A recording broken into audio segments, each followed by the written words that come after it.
Hello and good morning, afternoon, or evening. The current time is whatever it says on your clocks, and the date, whatever it says on your calendar. I'm Sam, reporting to you previously recorded from my living room, and you are about to be creeped out. This is a segment where I talk about my favorite short horror films in the form of fake news stories. I highly recommend that you check out the full forms of these short films listed below. Let it be known that there are spoilers ahead, so proceed with caution. The first story tonight, a sniffling situation in Los Angeles, California. A father leaves his son at grade school due to a debilitating sinus infection taking the city by storm. It is advised that you stay indoors at this time, as it's speculated to be the effect of a high amount of air pollution. Side effects include excessive nose blowing, bloody raw skin, bone pieces coming out of your nose, buzzing sounds in your head, intense cravings for meat, and little worms crawling underneath the skin on your face. Researchers say to refrain from tweezing your nasal cavity, vacuuming your facial orifices, or blowing your nose until nothing but blood emits.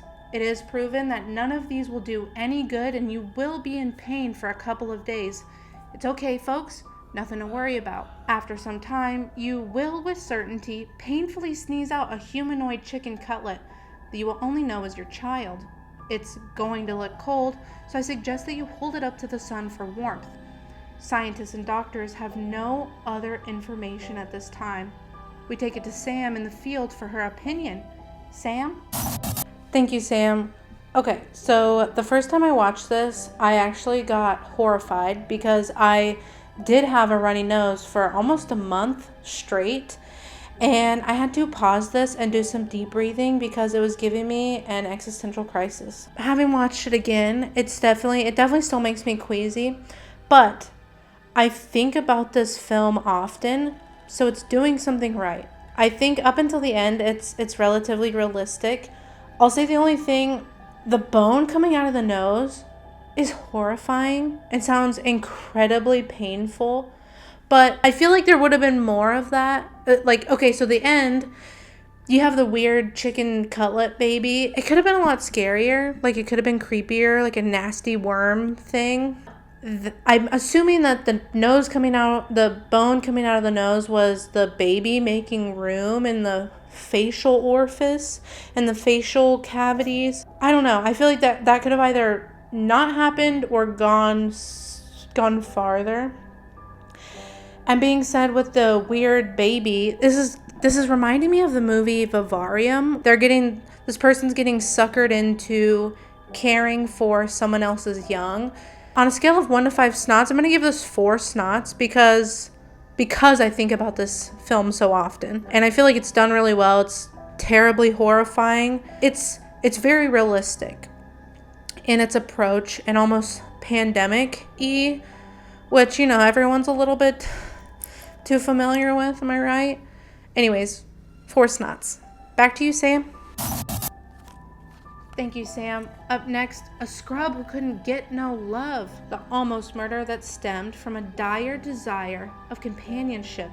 Aiden was an odd fellow with social anxiety, specifically when it came to women. Aiden's coworker, Elaine, had developed a small crush on him and flirted to no avail. Even after watching him eat yogurt like this, he had no clue Elaine was down to clown. At work, Aiden came off shy, awkward, but nice. At home, he was messy and obsessive. Papers were found strewn about his apartment, alluding to evidence that he had been crafting the perfect speech to deliver to women. Being able to keep his composure behind a screen, Aiden was able to finesse many dates from online with women, but he would inevitably stand them up, denying him the ability to deliver his special spiel. A mannequin wearing women's lingerie was found in his apartment, a piece of tape left on her partially missing face. A box was found underneath his bed that contained dozens of photos of cutout heads of women that happened to come from the profiles of all the ladies who had been stood up. It is presumed that he would tape these faces to his mannequin and have the date that he really wanted. Things start to go awry after reports show that a phone call was made to the building's manager from Aiden's apartment. He was calling to ask for assistance for his neighbor who had just moved in across the hall and locked herself out. Chelsea was new to the area and still gathering her bearings. Like the classic not your next door neighbor girl trope goes, Chelsea barges in, admires Aiden's puzzle, and wins over his heart, then leaves when the manager arrives. Now in love, Aiden stalks the woman and stole her laundry to dress up his doll. Talking himself up to leave his phone number taped to Chelsea's door, he does it and immediately follows up with a panic attack and instant regret. Having already walked away too much, reports do show a phone call in the morning on Aiden's phone that was traced back to Chelsea. The day of Aiden's date, he calls in sick to work. Chelsea goes over for an awkward hangout and happens to mention that she doesn't like feeling too settled. They begin to argue, and Aiden demands that she listen to his special spiel. Evidence shows signs of a struggle, and blood was found covering Aiden's landline telephone. Elaine, thinking Aiden had been sick, stops by his apartment to give him her soup. Chelsea answers, calling Elaine old, and sporting the t-shirt that Elaine had just bought Aiden from their work. Elaine leaves his apartment in tears, and Aiden leaves his apartment in Chelsea's trunk. After Chelsea drives a bit and then drags him not that really far off the road, Aiden pops back up, beginning to look around. Chelsea goes to plan B and finishes the deed. Or does she? She drives away before realizing that Aiden is still alive. The police have not released any other evidence at this time. We take it to Sam for her opinion. Sam? Thank you, Sam. Okay, first off, let's just play this clip of him eating yogurt again. Even though Aiden was paying Elaine zero mind, I applaud this woman for how hard she was working for her tips. You know what I mean? I've definitely flirted like this, but I'm sure that it came off more like Aiden's style, even though I thought I was coming off like Elaine. With something that doesn't fully make sense, and maybe it's the age of Elaine that is there, but just with how awkward Aiden was with women in general, and how obsessed he got with Chelsea just only after her expressing interest in mainly the puzzle thing, but something of his interest too. Elaine seemed to do the same thing and even got him a shirt. And he's just like, oh, thanks. I feel like he would have security cameras in her apartment at this point. Definitely with the amount of attention that Elaine was giving him and his obsessive behavior.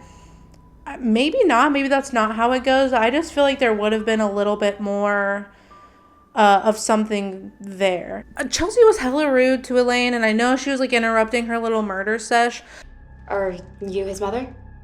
It seemed she seemed sympathetic in the moment after that as she's watching Elaine walk away. She's just kind of like watching her walk away, but the look on her face isn't scared that she's gonna get caught. It's not mad like she wants to kill Elaine now because she's worried she's gonna say something. It almost just seems like a look of Chelsea thinking she's doing Elaine a favor by getting rid of Aiden. His ideology seemed so exhausting, and I feel like this was physically portrayed very well in the character and how tired he looked. I like the addition that they made him very sweaty when he's nervous. It definitely accentuated that aspect of his personality. I don't know if I'm the best person to speak on predicting twists, because I am not the person I don't predict endings well. Even if it might be obvious, I don't know what it is. I don't know. I'm going to see it. We'll find out. So I did not expect this twist, but I loved it. I like that it's alluding to Aiden the entire time, and then it happens to be Chelsea, and the point of view in the film swapping to her is really well done.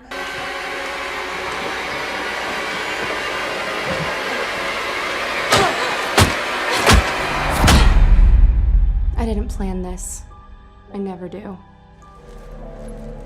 But with her, again, alluding that she's experienced in this aspect, she's moved around a lot. You know, she's been hurt before and she's moved around a lot. She's done this before. But with how sloppily she handles Aiden's situation, maybe it's not as much as she was giving off, or she's just not very good and that's why she has to keep moving, I guess. That could be it. Overall, on a scale of 1 to 5 phones, I'm going to give this 4 phones because I like the plot. I like the little twist, and I like the way that it's filmed. I like the messy apartment. I like that you really just have Chelsea on the back burner, but when it swaps, it's like, oh, that made sense if you really were paying attention the whole time. Yeah, 4 phones. Back to you, Sam. Now, ladies and gentlemen, if you're trying to keep it slim and shapely, you might want to think about the weight of the web you're weaving. An anorexic arachnid terrorized a teenager over the weekend as she was just trying to fit into her ice skating outfit. The young woman was preparing for an upcoming contest, but believed that her outfit would not fit. Doomed by her diameter, she tied a measuring tape around her waist. Miraculously, this made her outfit fit. And a costume that was supposedly so skin tight it wouldn't fit as is didn't even show the wad of plastic now tied around her tummy. The young girl attempts to feel her fantasy before reality slips in and her measuring tape slips out of her outfit and it falls to the floor. It falls out of her pants.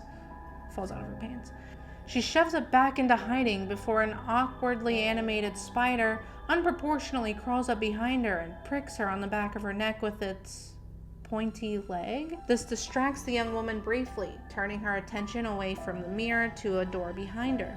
Eyes turning back to the mirror, 2 lines have appeared on it, shaping the waist of the young girl's dreams.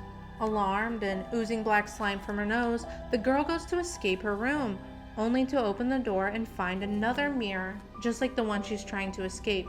She double takes so we can cut back to the mirror for another timely jump scare. An 1800s spider lady creeps out of the shadows, scaring the young girl.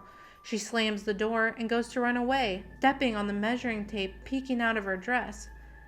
Wait, didn't we just see her shove that back up? Oh, okay. Anyways, the sound of slicing is heard, and the door creaks back open. Suddenly, the young girl keels over, spewing black sludge and panning over to the coolest practical effects spider mask ever. This shit is so cool. The measuring tape around her waist is pulled taut, its loose end disappearing into the mirror, which reflects an evil version of our protagonist. It's pulling her deeper into the evils of vanity, and before she can cut the cause of her predicament, she notices that her waist now follows the curves on the mirror, which is her desired 24-inch diameter. She smiles in triumph, before red appears all around her waist where the tape is tied. Her upper body now slides off her lower body because they are no longer connected.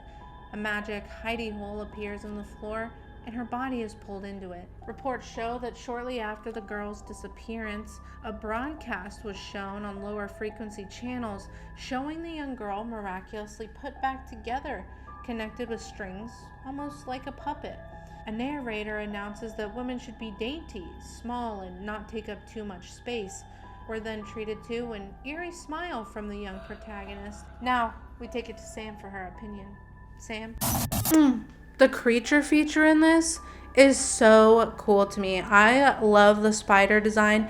Her name's Miss Anity, and she has a whole series, so I might have to do something on that because I've only seen this one episode, and I immediately was like, I love this monster. I'm not usually a creature feature girl, but I guess I like this one a lot.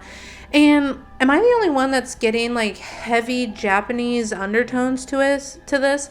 I feel like the mask kind of has that Oni vibe to it, and it could just be the black sludge, I don't know, but the blackened teeth, that was like a beauty standard in early Japanese culture.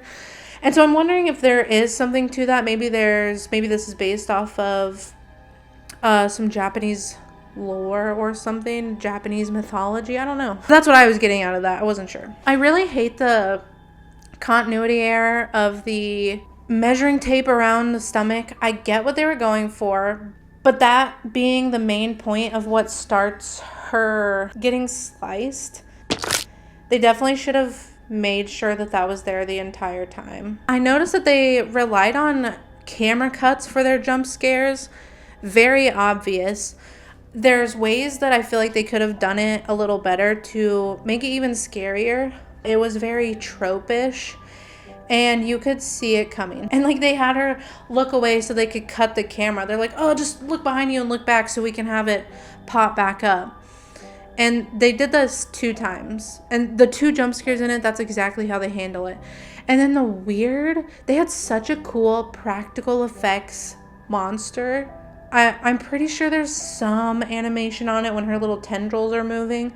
But the mask itself and the character look practical. The weird animated spider is done so poorly that it really throws that entire scene off and just kind of, it really like goofifies the film. It was really good, but this part killed it. The spider looks super weird. It's unproportional to the rest of the film. On a scale of 1 to 5 spiders, I'm going to give this 3 spiders. And they're all for the creature. This thing is so cool. I really like it. And I like this film. It's a fun little watch, even though the animated spider. Anyways, thank you so much. I'm Sam, signing off. And these have been my opinions. Back to you, Sam. Thank you, Sam. Well, folks, that's all we have for you tonight. If you like these stories, you can check out more of them in their short film forms below. Remember to stay safe out there and hope that you were sufficiently creeped out. I'm Sam. Thank you for joining me. Have a good night.